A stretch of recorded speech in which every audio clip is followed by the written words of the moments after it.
Olá, tudo bem?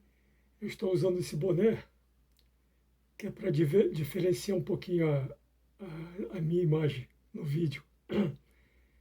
Espero que esteja tudo bem com vocês, pois comigo está tudo ótimo, graças a Deus. Louvado seja Deus por isso. Vamos estudar sobre purgatório não existe. Não vou citar nomes, mas existem grandes especialistas e exegetas bíblicos tentando provar que a Bíblia Sagrada é contraditória.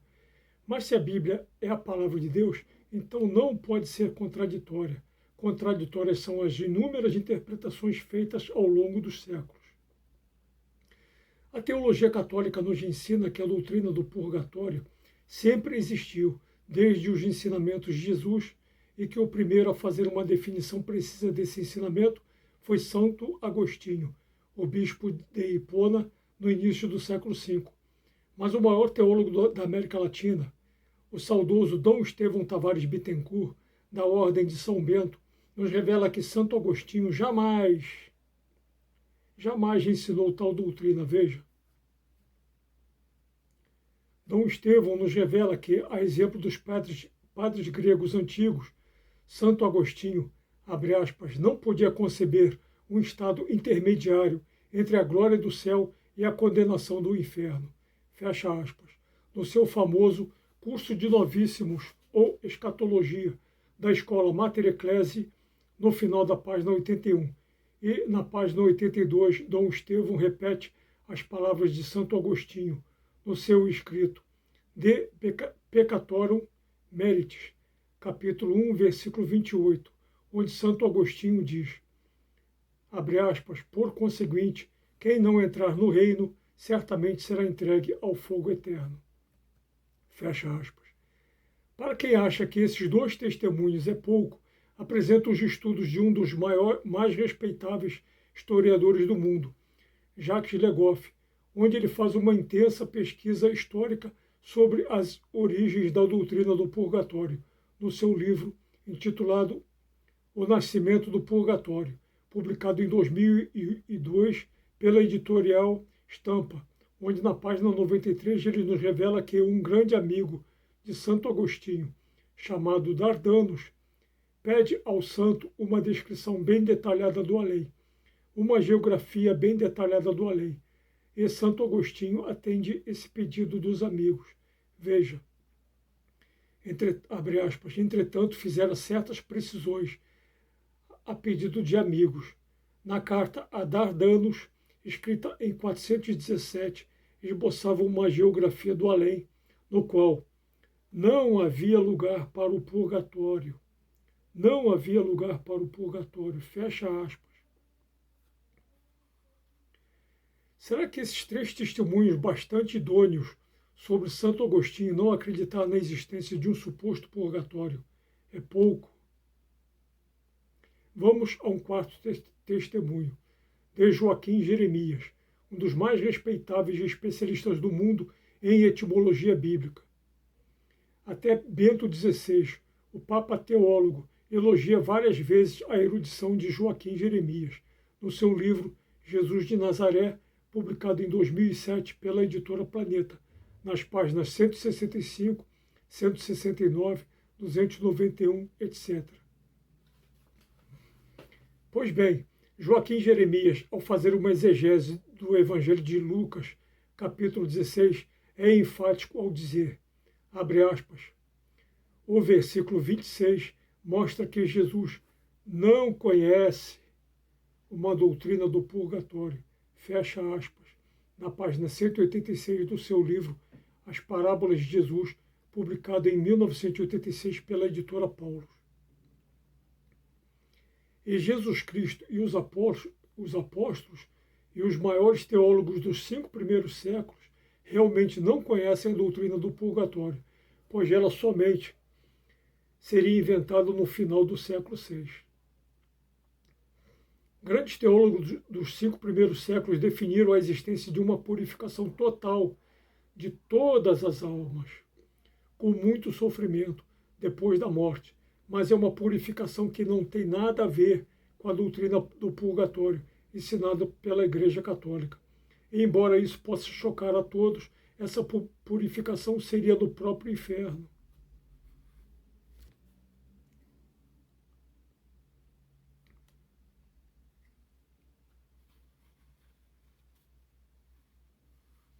Entre esses grandes teólogos estão Tertuliano, Santo Irineu de Lyon, Dídimo o Cego, Clemente de Alexandria, mas o teólogo que mais se destacou foi Orígenes de Alexandria, em meados do século III, ao escrever seus dois livros mais famosos, Tratado sobre os Princípios e Contra Celso.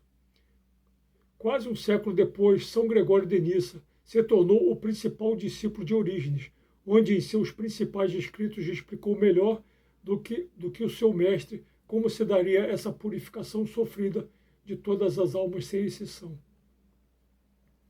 São poucos os teólogos e historiadores famosos que têm a coragem de denunciar as terríveis adulterações sofridas a partir do meio do sexto século nas interpretações escatológicas da Bíblia Sagrada.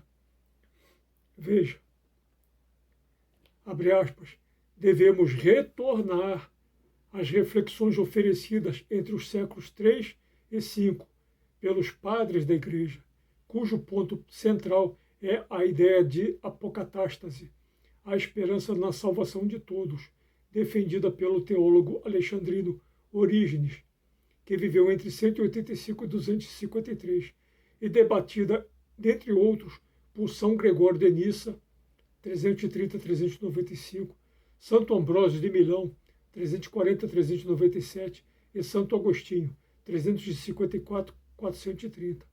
Fecha aspas. Como está no livro Jesus Cristo, Jesus Cristo, Juiz e Salvador, publicado em 2009 pela editora Comúnio, Revista Internacional de Teologia e Cultura, no meio da página 607.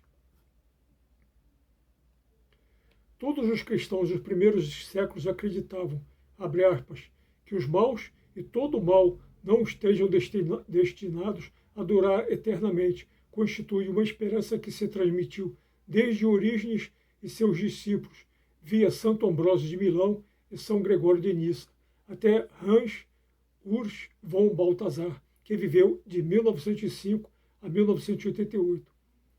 Os fundamentos e os argumentos em favor dessa esperança permaneceram os mesmos desde a Igreja primitiva até os nossos dias. Fecha aspas. Como está no livro Jesus Cristo, Juiz e Salvador, no meio da página 644. Abre aspas, a ideia de apocatástase atribuída a Orígenes, segundo a qual o inferno, no final dos tempos, seria evacuado e todos os condenados finalmente salvos, foi condenada como anátema em 553 pelo Concílio de Constantinopla II. Fecha aspas. Jesus Cristo, Juiz e Salvador, no final da página 693.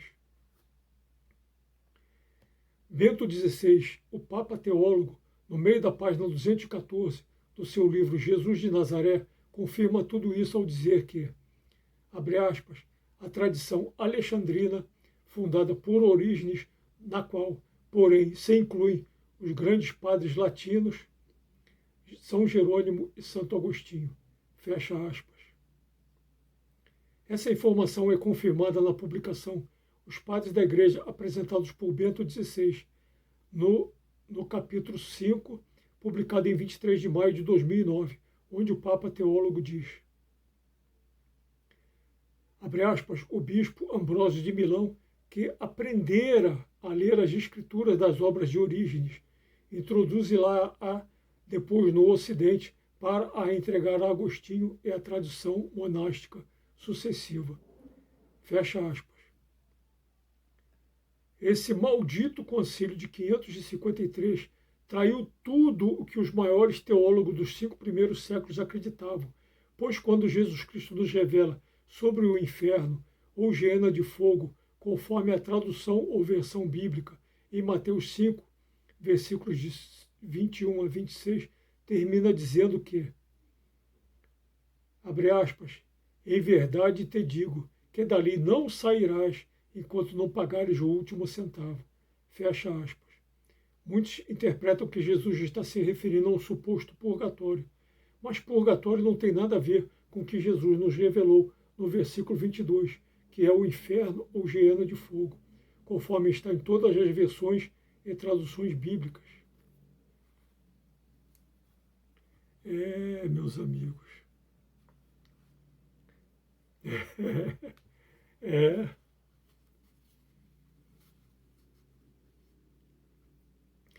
Essas terríveis condenações do Concílio de 553 provocou um dilema difícil de resolver, pois os seres humanos muito maus irão permanecer eternamente no inferno. Mas, e quanto aos que sempre foram bons, mas que morreram sem tempo de se arrepender, pois não poderão entrar no reino de Deus, então será que também irão para o inferno, onde ficarão eternamente? Esse dilema foi finalmente resolvido pelo Papa Gregório Magno, poucas décadas depois do Concílio de 553, criando uma terceira via depois da morte, um purgatório, onde os bons que se corromperam em vida poderiam ser purificados durante anos, décadas ou séculos, até poderem ser admitidos no reino de Deus. Não sou eu quem afirma isto, mas sim o grande historiador Jacques Le Goff, na página 110 do seu livro O Nascimento do Purgatório, e concordo plenamente com ele. Embora o Papa Gregório Magno tenha encontrado a, abre aspas, solução, fecha aspas, para esse problema, essa solução não foi muito bem aceita pelos grandes estudiosos bíblicos durante 600 anos, até que essa doutrina fosse oficializada como dogma de fé no Concílio de Leão II, em 1274. Mesmo entre os grandes teólogos católicos, não existe uma concordância sobre a doutrina da existência do purgatório, como, por exemplo, no famoso Dicionário de Teologia Bíblica, de Johannes B. Bauer, das edições Loyola, e publicado há várias décadas sem nenhuma definição para a palavra purgatório. Podem conferir isso à vontade. No volumoso Dicionário Crítico de Teologia, de Jean-Yves Lacoste, publicado em 2004 pelas editoras Paulinas e Loyola, nas páginas 1472 a 1474, faz uma definição para a doutrina do purgatório. Mas veja o que esse conceituadíssimo dicionário diz. Abre aspas. Purgatório. O termo purgatório não é bíblico, e não é de emprego universal no cristianismo. Ele designa uma noção teológica elaborada a partir da Idade Média no Ocidente, fecha aspas. Ou seja, abre aspas, uma noção teológica elaborada a partir, fecha aspas, mais precisamente do início, abre aspas, da Idade Média no Ocidente, fecha aspas, como o Papa Gregório Magno. Outro grande teólogo católico, Juan Arias, declarou na página 160 do seu livro A Bíblia e seus Segredos, publicado em 2004 pela editora Objetiva, que, abre aspas, há quem pense que dentro de alguns anos ou séculos, outro Papa poderia também acabar com a existência do purgatório, outra criação da teologia católica, sem fundamento bíblico, fecha aspas. A palavra de Deus não muda, nem jamais poderá se contradizer. Ela é inerrante, ela é a palavra de Deus. Mas as interpretações que se fizeram dela ao longo dos séculos criaram muitos mitos e superstições difíceis de combater. E um deles é sobre a doutrina do purgatório, onde até criaram em Roma o Museu do Purgatório, onde os seus visitantes ficavam apavorados com o que viam. Esse museu ficava cheio de sinais físicos e visíveis do purgatório, e seus visitantes saíam de lá aterrorizados. Mas se qualquer teólogo católico se dispuser a estudar mais profundamente a palavra de Deus e a história do cristianismo, descobrirá que não passa de uma superstição tola.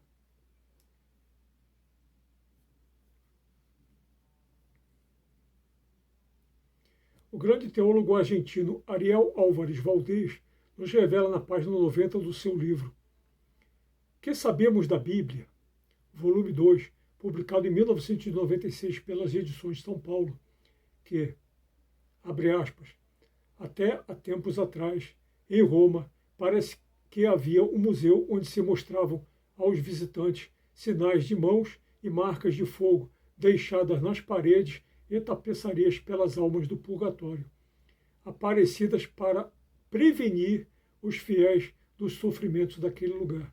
Fecha aspas. Graças a Deus, esse museu deixou de existir, pois essa doutrina absurda não tem mais como se sustentar. Origem de Alexandria e suas doutrinas foram injustamente condenados no maldito Concílio de 553, mas precisaria de um vídeo maior do que este, revelando inúmeros elogios de grandes teólogos modernos à genialidade bíblica e teológica de Orígenes. Para não tornar este vídeo longo demais, citarei apenas um, Karl Barth, abre aspas, o mais excelente teólogo que o protestantismo já produziu, fecha aspas, como está na página 9 do prefácio do seu livro Carta aos Romanos, publicado em 2003 pela editora Novo Século, onde também diz que Karl Barth foi um grande defensor das ideias de Orígenes, onde esse livro, abre aspas, abrange o aspecto escatológico, trazendo Barth para a companhia de muitos liberais e de defensores da apocatástase sugerida por Orígenes. Fecha aspas. Karl Barth, ao longo desse livro, revela que o famoso reformador Martinho Lutero também acreditava que Deus conduz o pecador ao inferno, ao invés, antes de conduzi-lo ao céu. Veja, abre aspas, conforme o dizer pitoresco de Lutero, pela condução ao céu mediante o lançamento no inferno. Fecha aspas. Carta aos Romanos, no final da página 59. E Karl Barth revela o mesmo ao longo do livro, no final da página 43, no início da página 147, no meio da página 452 e duas vezes na página 606, onde diz, abre aspas, Deus nos leva até ao inferno, para então nos conduzir para fora dele. Fecha aspas.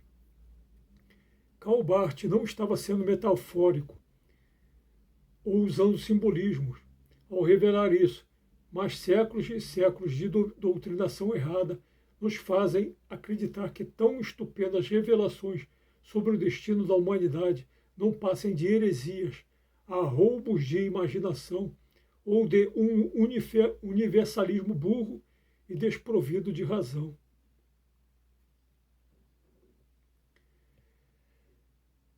Peço perdão aos que se escandalizarem com estas revelações, mas também desafio-os a checarem todas as informações contidas neste vídeo. E é para isso que apresento detalhadamente todas as fontes bibliográficas, para que possam investigá-las e tirarem suas próprias conclusões.